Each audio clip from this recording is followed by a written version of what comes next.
What up, my freaks? RuinusInsight here with part 30 of my Total Warhammer 3 modded Belegar Ironhammer campaign.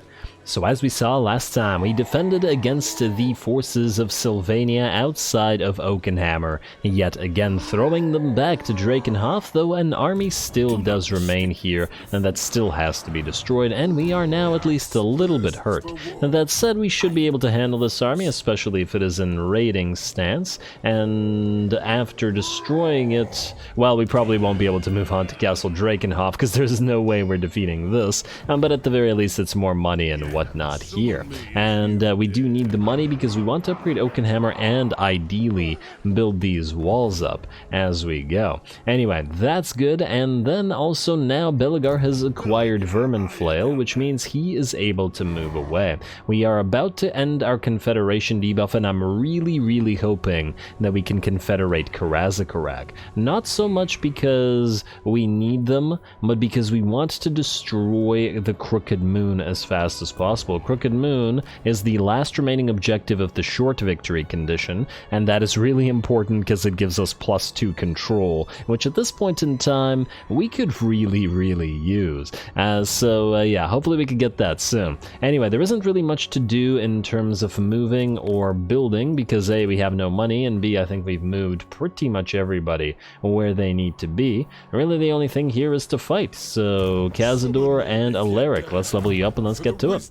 Cazador, you are going for Slayers, so Slayers it shall be, Grimnir's heirs. And then Alaric, you're just going to continue being a fighter, so let's just get you Axe Lord. Mostly because when we raise you as a temporary lord, the highest likelihood is that we'll be giving you a bunch of miners to defend random places. So yeah, let's keep you with Axe Lord. Alrighty, and that's about it. So let's move Alaric close to Ulmer here. Let's say if I can actually... I can't actually tell where Ulmer's army is. Okay, is this it? Does that? Yes, okay, good. Couldn't quite tell where the army was because of all these red circles in the same area. Oh look, we got 3 overlapping circles, isn't that neat? Anyway, here we go. I'm gonna get distracted by everything today, clearly. Close victory and medium, eh? And not too bad. We can't auto-resolve this because it would kill our precious Slayers that we paid 4,000 gold for, so that's not gonna happen. And it would also kill a few other units. But anyway, let's see. We have a Corpse Cart with Balefire, not an Unholy Lodestone, as well as an enemy Necromancer, and that's got to be the main target after the Balefire. A couple of Graveguard and a couple of Black Knights with Lances and Barding make up the main threats, but otherwise looks pretty good. Yeah. Right before we get started though, before I forget, the 30th episode means this is the 5th episode in the series, and just gotta remind you guys not to forget to drop those likes and comments if you've been enjoying this particular Let's Play as usual, because the episode length and the upload schedule is based on engagement. I'm getting distracted because I'm staring at this guy's cloak here, and I just realized, and I've played a lot of vampire counts in my day, and I mean a lot, as they're my favorite faction, and I just realized he has arms on his cloak as well. I always thought it was just skulls, but there's arms there, and that's lovely. That is a very lovely cloak. Oh wow, and you can even see them in the portrait. Man, I am embarrassed. Oh well, let's make that embarrassment go away by returning everyone here to the grave. Here we go.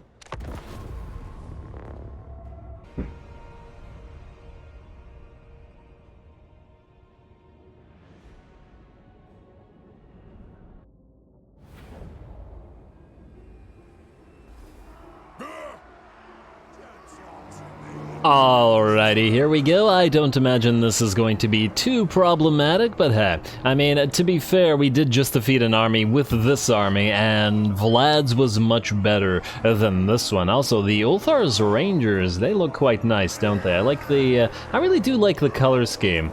And the half red and blue cloaks that they've got going on. I know I've been surprised throughout this campaign how much I like Belegar's color scheme in general, because I keep thinking the red and blue aren't gonna work, but they really do, at least when the dwarfs do them right. Anyway, I digress as usual. Let's speed it up until the enemy gets to us, and it does look like they're moving forward. In fact, by the looks of it, it seems they're sending their fast movers, their bats and their doggos and their knights forward by themselves, rather than using them to flank us or to support when the main enemy line arrives, which seems like a big mistake, but we shall see.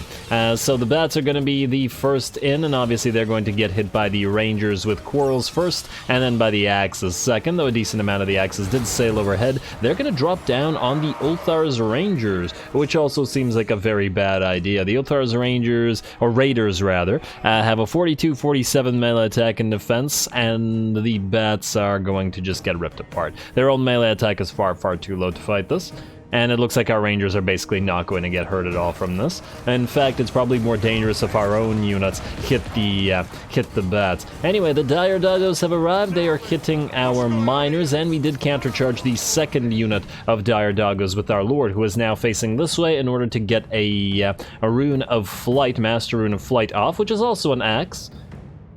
A very strange looking one, mind you, but at least it's going to knock one of the enemy, no, actually two of the enemy a graveguard. that one looked very confused as to what the heck was happening off their horses. Yeah, obviously that's better used on piles of enemies, but it just looked funny, so I decided to do it. Anyway, there's the charge of the Black Knights, gonna knock at least a few dwarf warriors back, but it looks like even the relatively small number of units we have here is going to be enough to hold them off. The axes will fly in reprisal, and we're also going to move our dwarfen warriors into a little box formation, and just so that the sides of the enemy horsemen are exposed. Granted, these guys are fairly tall, and it's unlikely we're going to take a lot of damage from friendly fire, but nonetheless, we might as well maximize the damage to the enemy and minimize that to ours. Also, it looks like the axes have staggered the front line, or killed otherwise the front line of the Black Knights, and they're not even attacking the dwarf warriors anymore, and just getting absolutely ripped apart by flying axes. Speaking of flying stuff, the satchel charges will fly next into a pile of crypt ghouls that are going to move in. Once again, the enemy is just moving all of its units as fast as it can go. Maybe it realizes it has no chance here and is just trying to feed us all of its army, because clearly it'll using all of the ghouls and all the doggos and whatnot before the skeletons and graveguard arrive wouldn't normally be a great idea. On the other hand, though, it looks like the dire doggos and the Black Knights over on the rightmost flank has managed to badly damage one of our units of dwarf warriors. Granted, they haven't lost a lot of models, but they are wavering already and have lost a lot of HP. So we're going to get them back, and we're going to, in fact, use our rangers with great axes or great weapons as our melee line. The crypt ghouls are in, but they're also distracted both by our lord and by the warriors with great weapons, and are also beginning to crumble away due to the axe rain falling upon their heads. The Black Knights are cycle charging and are coming back in, but are met with rangers with great weapons this time, and are also taking shots to the side from the other axe throwing rangers. Very nice. Oh, and it looks like the enemy melee are finally arriving. Far too late to support the rest of their units, mind you, but at least they're here. I'm going to start off with an assault of stone right in the middle of the enemy blob, though it's not going to do a crazy amount of damage. It will separate the graveguard from the skeleton spears. The skeleton spears moved forward, whereas the graveguard stopped or otherwise moved back, which allows us to get a set of blasting charges into the enemy and more ranger shots of both varieties. Lovely. And it looks like the graveguard are milling around. That assault of stone kind of stopped their charge in its tracks, and they are not sure what to do now. There's another volley from those miners with blasting charges, and the axes will continue to follow suit. And of course, our lord is leading from the front lines, as a dwarf lord should. Lovely. Alright, now I don't imagine that the skeleton spears and whatnot are going to be all that threatening. In fact, there's not really much left in the enemy army that's threatening at all. There is a corpse cart moving. Oh, damn it, I didn't mean to speed it up, my bad. There's a corpse cart moving in here, but we've targeted it with our rangers with quarrels, or with crossbows, rather. We also are targeting the grave guard now with our axes, and because they're armor-piercing range damage, they should be able to make reasonably quick work of this. Not as quick work as as Belegar's own personal ranger host, mind you, but still pretty darn decent. There we go, and it looks like these Graveguard with great weapons are beginning to crumble away. The last of the enemy units are arriving. The enemy corpse cart has dropped, and I do believe the enemy necromancer will follow suit shortly, but it no longer matters because the entire army is already crumbling. Lovely. I'm not entirely sure why this little army was raiding in our territory rather than having helped Vladi out when the attack. Maybe it was just a little bit too far away. Who knows? Or maybe Vladi thought that they didn't need them. It's a possibility as well. The last assault of stone going to come down in the remnants of the enemy's zombies and skeletons here. Stones and axes dropping down at the same time. 'Tis a beautiful sight.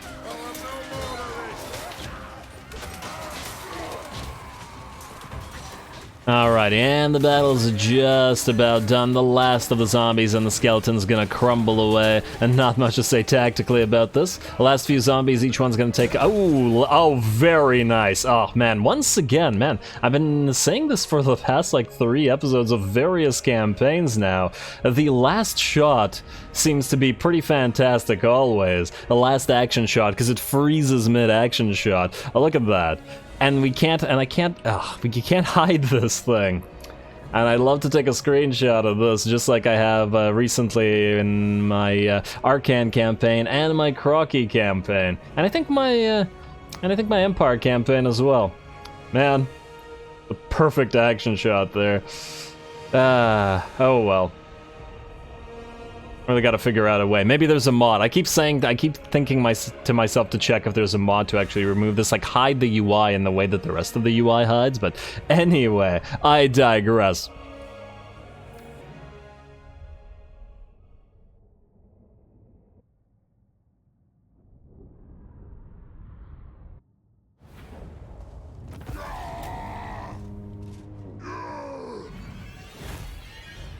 Alright, not bad. Took no more than mild amounts of effort, and we did manage to preserve the HP of, well, the remaining HP of the Slayers and not lose the Slayers. Once again, the Ultar's Raiders absolutely cleaning house with 233 kills and 22k in damage, beating everybody else pretty darn handily.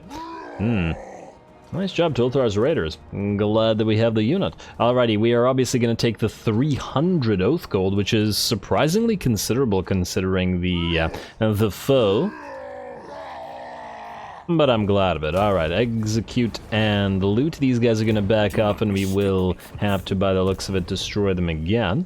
Did we get any levels off of that? We did not, but we are about to. So I think what we'll do is we will remove ammunition wagons. Who knows, maybe we'll get another archivist after killing this guy off for good. Though... I wonder. Oh wow, you cannot move very far, can you?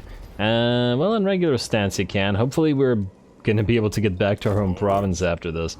Alright, attack please. Well, let's find out. Alright, let's see what we got here. Low casualties, but once again, these guys will be dead. We're gonna fight this, but we'll fight it manually, just super quickly. And obviously we can't auto-resolve. Game. But yeah, I would have probably fought this manually even then. Like, even if we were not going to lose any units, I probably would have fought it, just because I don't trust the auto-resolve to do no damage to us anymore. I mean, not that I ever did, mind you, but in this particular situation where we're currently at, it's very dicey, so well, let's not risk it any further. Anyway, we can Vanguard deploy, and just to speed this up a little bit, although I probably should try to avoid getting cocky. Let's put you out front, Ulthar's Raiders. You can go after this unit here. In fact, we should put units of Rangers with good HP out front, like you guys, you can act as the melee line. And then behind you, the units that have slightly less HP. Like so, and we'll make use of this rock. You guys can actually move back like this, and then like this. We'll move our lord in together with the other melee units. I'm gonna turn off your auto attack or your fire at will, and then we'll keep the rangers hidden, or the slayers rather, hidden. Not the rangers, though the rangers do start hidden. Alright, away we go. And you guys target the Black Knights, please, Ulthars or Raiders, and make sure that these guys are the first to die. Alright, marked, and... oh wow, are they actually going to manage to get to our battle line here? Here come the axes, though. Oh, I love watching the axes fly. It is just so entertaining. Alrighty, you, ranged units. 2 of you target the corpse carts. In fact, yeah, 2 of you target the corpse carts. The rest will target the dire doggos. And here comes our lord. You can move out front. You guys can move here. And one of the other units of Black Knights might reach us. Alright. And how are those dire doggos looking? You turn around, get ready to attack them. Alright, come on, get a set of blasting charges on those dire wolves, please, before they move in. Very nice, and don't bother with a second.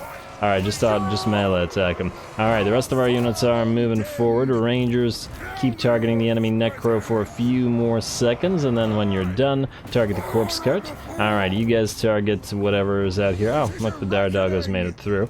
But the battle should be just about done. The rest of you back off so that we don't take any further damage from friendly fire. Oh, I could have used the Scepter of Stone to speed this up, but oh well. Alright, nice.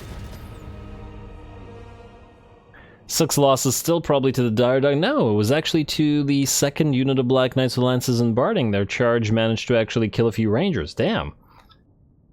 Alright, I guess I should have focused those guys down. But fortunately the rangers will heal up, whereas the other units might not have, and it was a more or less full HP unit of rangers. I think this was the one, and that got hurt. And that's just fine.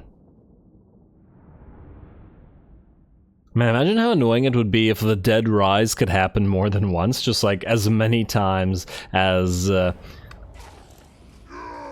there are units in their army, and remains 1,000 gold. Not bad. Alright, we'll execute and loot. Yeah, well, we needed the money this turn, so we're going to continue needing the money. Ally mission successful as well, very nice. Cazador, you are not able to reach Oakenhammer again.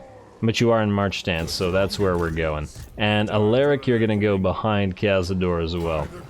Like so. And you guys are gonna heal up. Well, as best you can.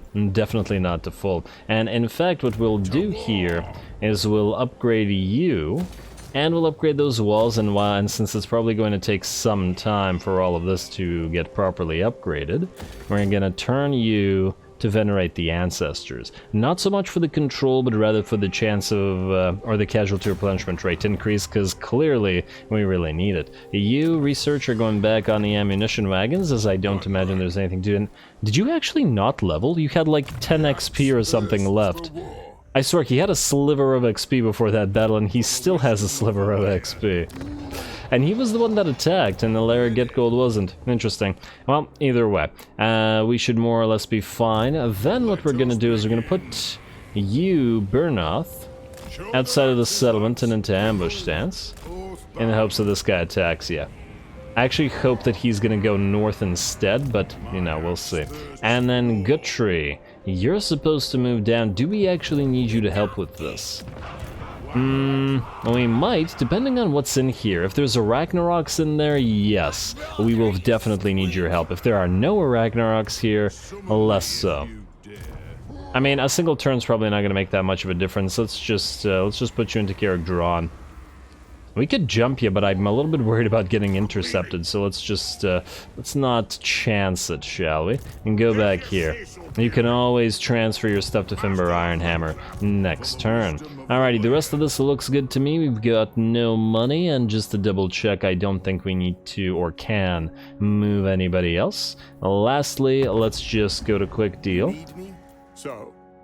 Double check everything here. Getting close to military access with Reichland. Sylvania wants peace. We could peace out with them just so we don't have to worry about this for a few turns. It is a little bit tempting. The only thing is, you know what, let's wait until next turn. If they're still willing to peace out next turn, then maybe. I'm just a little bit concerned about getting a negative diplomatic repercussions with Kazakh, and because they don't like them. And we do want to confederate Kazakh.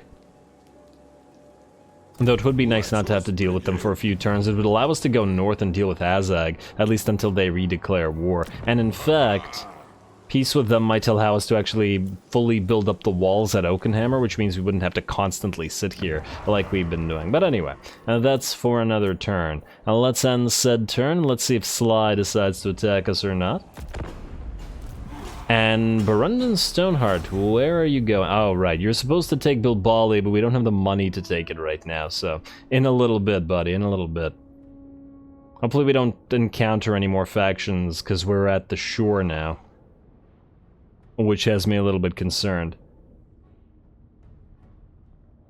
about random factions just sailing by and then starting to hate us more. Alright, Sylvania's not going to attack again, but that one's hardly surprising. But who knew? Maybe they could have raised a bunch of dead and immediately capitalized on the fact that we are both in march stance and still damaged. Looks like Sly is not, in fact, going to be attacking us. Sword of Cain claimed by Count Noctilus. Oh, wow, that's nice. That's nice for Noctilus. Good job, buddy. Looks like he might be doing better than Vlad right now. Man, I can't believe he's taken the Sword of Cain. I wonder how well he's doing up here in general. Oh, maybe he just defeated somebody that was holding it. Yeah, a decent amount of vampiric corruption in Ulthuan. All over the place, in fact. Not in the interior by the looks of it, just on the outside of the donut. Yeah, that's fine. Alrighty, stonemason, yes. Always good to have more stonemasons. Now, what did we want to do? First of all, oh, Sly jump down here.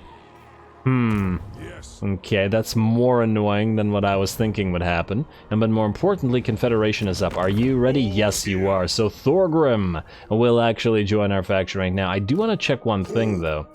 Alright, I wanted to check whether Karak would confederate, because they're in a very precarious position, at war with Azag, surrounded, and it looks like losing very badly. But I guess our relationship with them is not good enough to confederate. Man, I do wish we had another few turns of high, well, maybe not even high, but decent, I want to say, public order, but it looks like we can't pass up the opportunity, so Thorgrim, he will join the faction. Propose offer. And, oh, damn it, I should have done a defensive alliance with him first to get the money. Ah, whatever, too late. Oh, Goldtooth is willing to trade. I guess that's not the worst thing in the world, or the worst idea in the world. Ostermark wants to trade as well, but yeah, fine. Let's do this, and you want 343 money for a non-aggression pact? Imric won't like it, but why would we care? Yeah, I'd rather be friendly with Goldtooth right now, mostly because they're friendly with the northern and western provinces, and we're friendly with them. Alright, go for it, buddy.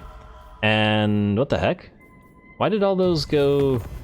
Huh, well, those go away. You can minimize them all with one key? How did I do that? I don't know how I did that. Well, I would like to know in the future. Trade forecast with Ostermark is relatively minimal. It's probably a waste of time because they're going to die.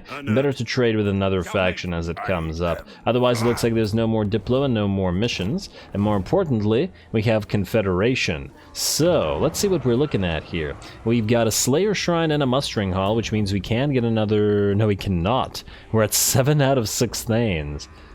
And we got a bunch more Thanes, huh? What do we have here? Oh! Well. I guess we won't have to build a bunch more Slayers for Cazador. We just need to make sure we get this army over there. Well, I like that. I like that a lot. What's the likelihood that this guy can take Karak Draj? I mean, we've defended just fine before. Kazran, move into Draj, please. And what the heck is this? Oh, right. For example, I thought for a second that this was not our army. Can we see this whole army now? Yes, okay, there are no Arachnaroks, but that's a huge pile of gobos. Would it be sufficient to destroy this territory? I doubt it. We probably shouldn't risk things, but I still doubt it. You could jump down here and try to go for Black Iron Mine, but you know what? If he's going to siege, maybe we start moving over here with you. We should stay in our own territory. Oh, this is gonna prevent us from healing as much as we'd like, but oh well. And go into ambush here. Yes.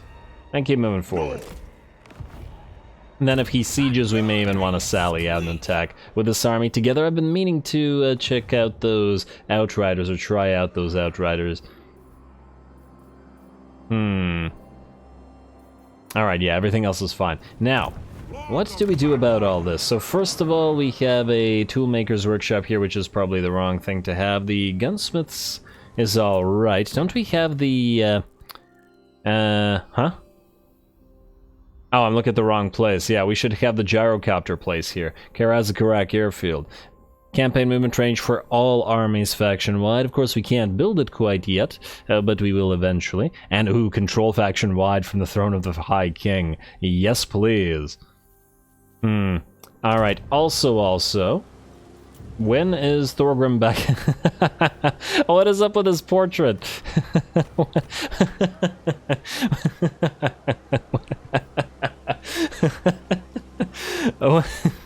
Oh man, yeah, I wasn't expecting that. It's just a scowl on his face as well. Why is it like that? Alright, well, oh, I needed that laugh. He's got the massive reduction for the hammers and the buffs for the hammers, which is what made me think that maybe we put the hammers from our other army in here, and just to reduce it further. Yeah, we got a Thugny guy, but otherwise... Oh, damn, I forgot to check. I started laughing and I forgot to check how many turns. Oh, 1 turn! He's up and running next. Very nice. Alrighty, now Skag Growish. Wait, Growlsh. Growlsh? Growlsh. Huh. Alright, you're cunning, and Burundan Holdfast. Another Burundan, eh? You have Groby Slayer, which is not super useful, but in this particular situation, where we're liable to be attacking some Groby, perhaps. Mount Squighorn is fairly well defended. It would be nice to attack it together with Birnoth, but I feel like we need Sly to attack us first. We should also probably transfer the rest of these units just so we don't have another unnecessary army. And I can't believe you have a Giant Slayer unit. I'd almost be tempted to delete it just by virtue of how much it costs in terms of upkeep, but I guess later on. You're gonna transfer stuff? You know why you're losing? Because you're building bolt throwers, man. But what are you doing? Alright, we're gonna take the bolt throwers. And we're gonna take the thunderers. Thorgrim. It was very funny. Also, we're gonna take a look at these Thanes. You know what, transfer this like so. And we're actually gonna move the Grudge Raker over to the other army. You know what, we could probably do that right now. Well, then again, if we attack, we may want to use the Grudge Raker. Alright, well, we'll retool all this shortly. I want to take a look at these Thanes, see if they're worth keeping. One's Cunning, which isn't so bad. And the other is Ancestral Blood of Grugny, so another Constructor. I mean, we did want another Constructor. Alright, we'll keep him around. We'll keep him around for now, as in this army, but we're gonna swap him out as well. Now, I guess we'll probably want to keep the Toolmakers Guild Hall here, just for the extra armor that it offers. But, wait, and once again... Huh. You know, funnily enough, the Karak Airfield doesn't unlock recruitment for gyrocopters. Well, how is that, how does that make sense? I guess it's an airfield, it's not a forge. Alright, well, I'm pretty happy that Thorgrim's up next turn, so we'll be swapping these guys out. The question, I guess, then... is, oh, you can't move right now anyway. Alright, fine. You're gonna stand here, you're gonna wait here for a turn, and when Thorgrim is up next turn, you're going to attack Mount Squighorn, take it back, and complete the Silver Road province. Looks like Fimber and everybody else here is good. Who else needs to move? Belegar, you certainly do. We will be attacking Imric, and this will be a trespass. Wait, can we move into our own territory? This is pointless. Ah, it's so close. Oh, actually, you can't move here? I'm actually... Wait. You cannot ask this of me. I will not forget this. Wait. No way. Damn it. I don't want to trespass on the Eyebiters' territory because they're friends with the other ogres, as in Goldtooth, and I don't want to make Goldtooth angry, because making Goldtooth angry would make the Cathans angry, and we need to be friends with Catha, because we want their Terracotta Sentinels. I'm not seeing a way to avoid this, though, and I don't want to waste a turn waiting around. Alright, there's another thing we can do. We stay in Imric's territory. He's gonna get pissy about it, but I'm not sure we care. And we jump over this ogre faction instead.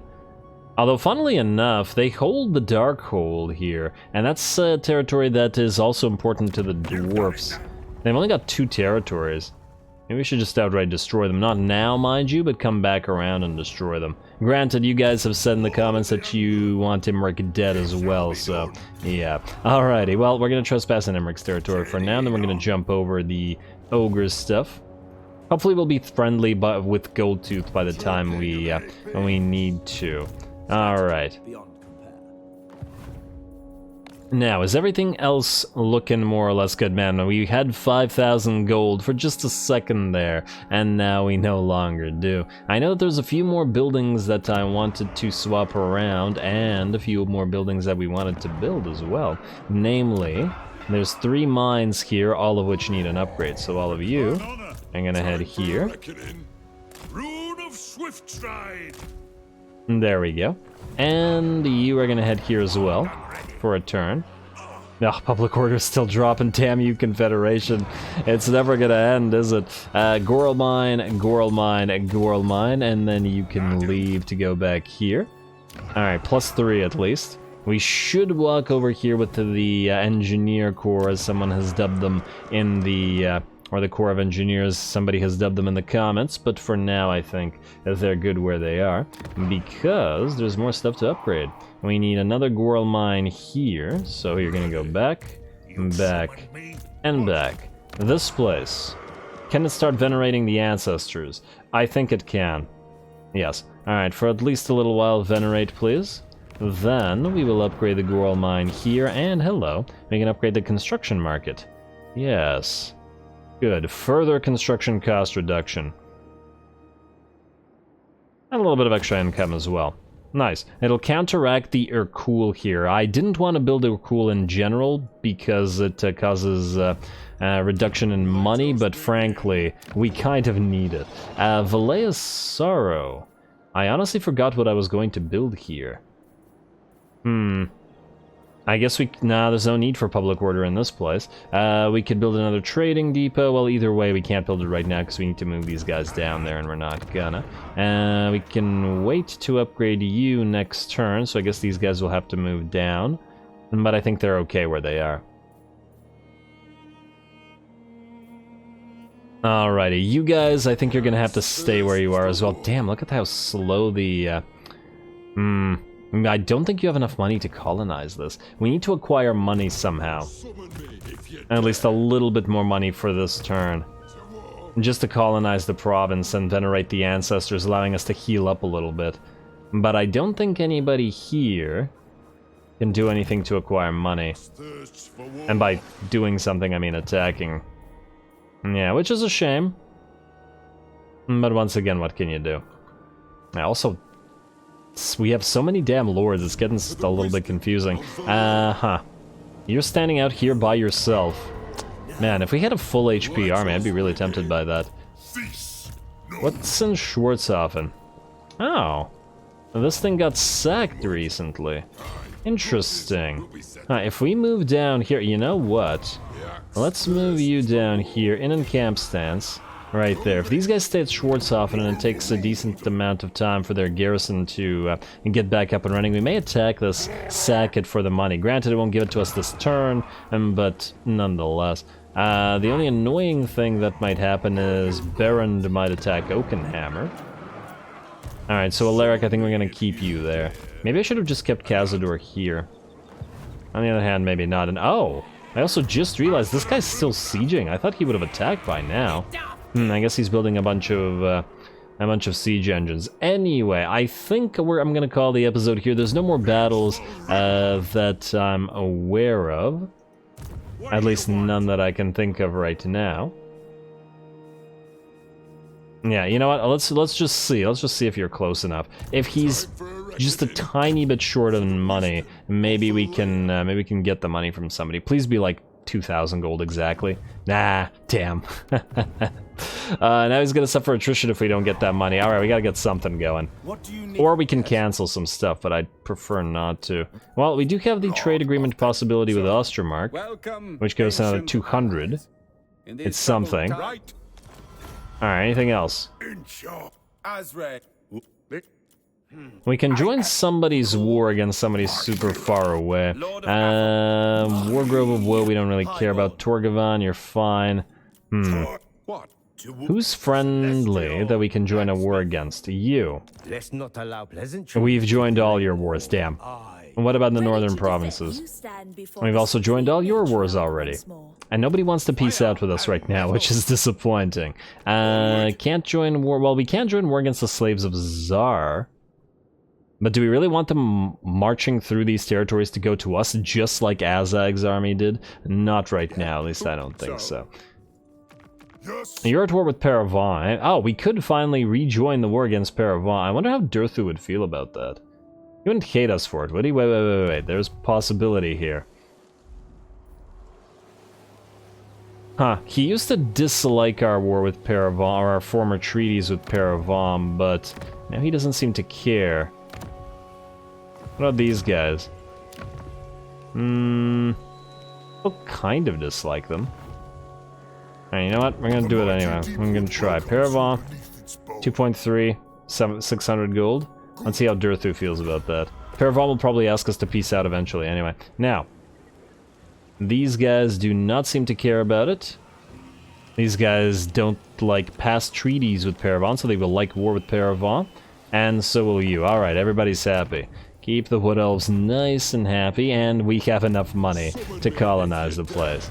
Lovely. Astalia secured, which means we're immediately going to go to venerate the ancestors. The public order is needed. We don't have the money to upgrade anything else here, but we can do it over the next turn once we acquire money. Alright, now we are going to get a technology, namely Volley Fire, to upgrade all of our rangers since we're using them a lot. Then we'll go for Dwarfen Diplomats, and then we will go for Vanguard Proficiency to buff up our rangers further via several buffs.